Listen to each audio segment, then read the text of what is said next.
Olha só, tem uma infecção fúngica se espalhando por Florianópolis, e ela está afetando tanto os animais de estimação quanto os moradores. Hoje, a gente vai mergulhar nos dados e nas orientações oficiais para entender exatamente o que está acontecendo e, claro, como a comunidade pode se proteger. Então, vamos lá. Estamos falando de um problema de saúde pública que está crescendo aqui na nossa área, em Florianópolis. Afinal, que infecção é essa? E por que ela está ganhando tanta força, né? Principalmente entre os gatos e, por consequência, chegando nas pessoas. Bom, para começar, vamos dar uma olhada nos números. Eles contam uma história que, olha, precisa da nossa atenção e de uma ação rápida de todo mundo. E aqui a gente já vê que a tendência é de alta e bem clara. Em 2024, tivemos 155 casos em animais e 33 em humanos. Agora, em 2025, e olha que o ano nem acabou, os casos em animais já passaram o total do ano anterior, com 171 confirmações. Nos humanos, já são 26. Fica muito nítido como essa infecção virou um problema local bem sério em tão pouco tempo. E tem mais um detalhe interessante. O risco não é o mesmo em toda a cidade. Quase 85% é muita coisa. A grande maioria dos casos em humanos está concentrada lá no norte da ilha.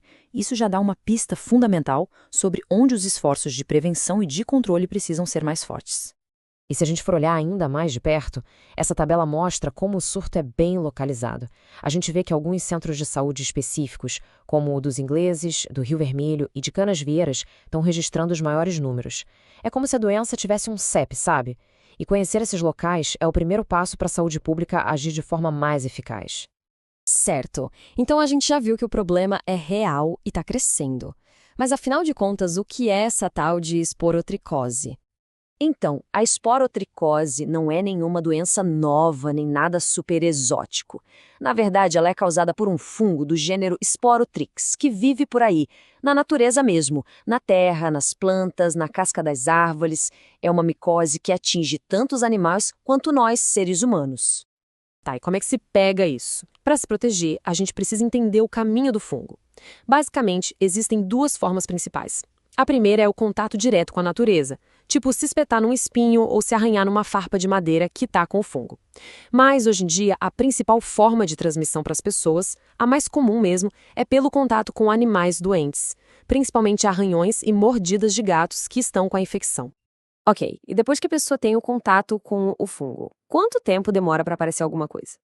O normal é levar de 1 a 4 semanas. Esse é o chamado período de incubação.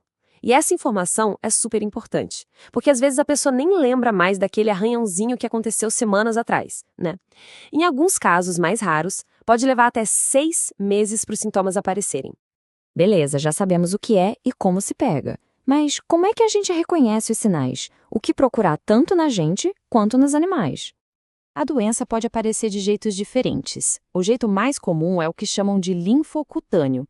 Nele aparecem os carocinhos que seguem o caminho do sistema linfático, sabe? Forma tipo um cordão de feridas debaixo da pele.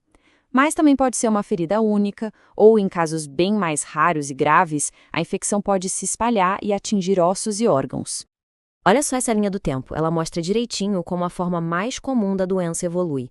Tudo começa ali, com um carocinho, que pode até parecer uma picada de inseto bem inocente.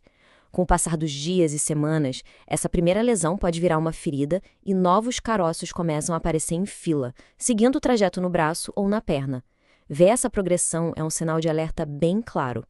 Agora, vamos para o que talvez seja a parte mais importante de toda essa conversa. Como se proteger? O que a gente pode fazer para proteger a nós mesmos, nossas famílias e, claro, os nossos bichinhos? E olha, a prevenção passa por coisas bem práticas do dia a dia. Vai mexer no jardim? Usa luvas e roupas de manga comprida. Se algum animal parecer doente, o ideal é isolá-lo e limpar bem o ambiente. E se for arranhado ou mordido, lave na hora com bastante água e sabão. E aqui vai um recado que é fundamental.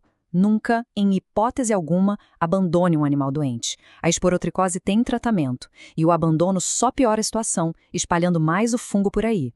E esse ponto aqui é importantíssimo, é uma questão de saúde pública mesmo. Animais que infelizmente morrem por causa da doença não devem ser enterrados no quintal ou jogados no lixo comum. Se isso for feito, o fungo pode contaminar o solo e ficar ali, pronto para começar um novo ciclo de infecção. É fundamental seguir a orientação correta da vigilância sanitária para dar o destino certo ao corpo do animal. Ok, mas e se, mesmo com toda a prevenção, apareceu uma suspeita? Seja um arranhão que ficou estranho ou uma lesão na pele, o que fazer? A primeira coisa a fazer é agir rápido. Lave a ferida na hora com muita água e sabão. Uma dica das autoridades de saúde é fazer compressas mornas no lugar umas 3 vezes por dia, porque parece que o calor ajuda a combater o fungo. E claro, o mais importante, procure um posto de saúde, vá buscar atendimento médico sem demorar. E isso é algo que todo mundo precisa saber. Esporotricose não é só um problema de quem pegou. É uma doença de notificação compulsória. O que isso quer dizer? Que todo caso suspeito tem que ser informado oficialmente para as autoridades de saúde. É com essa notificação que eles conseguem ter o mapa da doença e agir para controlar o surto. Então, para quem ficou com alguma dúvida, está preocupado ou precisa de orientação, anota aí essa informação que é de ouro, o Alô Saúde Floripa. O número é 0800 333 3233. Por lá, dá para agendar consulta e tirar todas as dúvidas. É um serviço gratuito e oficial. A recomendação é, na dúvida, ligue.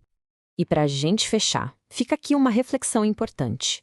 Sabendo que os nossos animais, em especial os gatos, acabam sendo a principal ponte do fungo até as pessoas, como é que a gente, como comunidade, pode proteger melhor tanto eles quanto a nós mesmos? A resposta para essa pergunta passa por muitas coisas, né? Guarda responsável, cuidado com os animais de rua e, principalmente, entender que a nossa saúde e a saúde dos animais estão totalmente conectadas. É uma questão de saúde coletiva.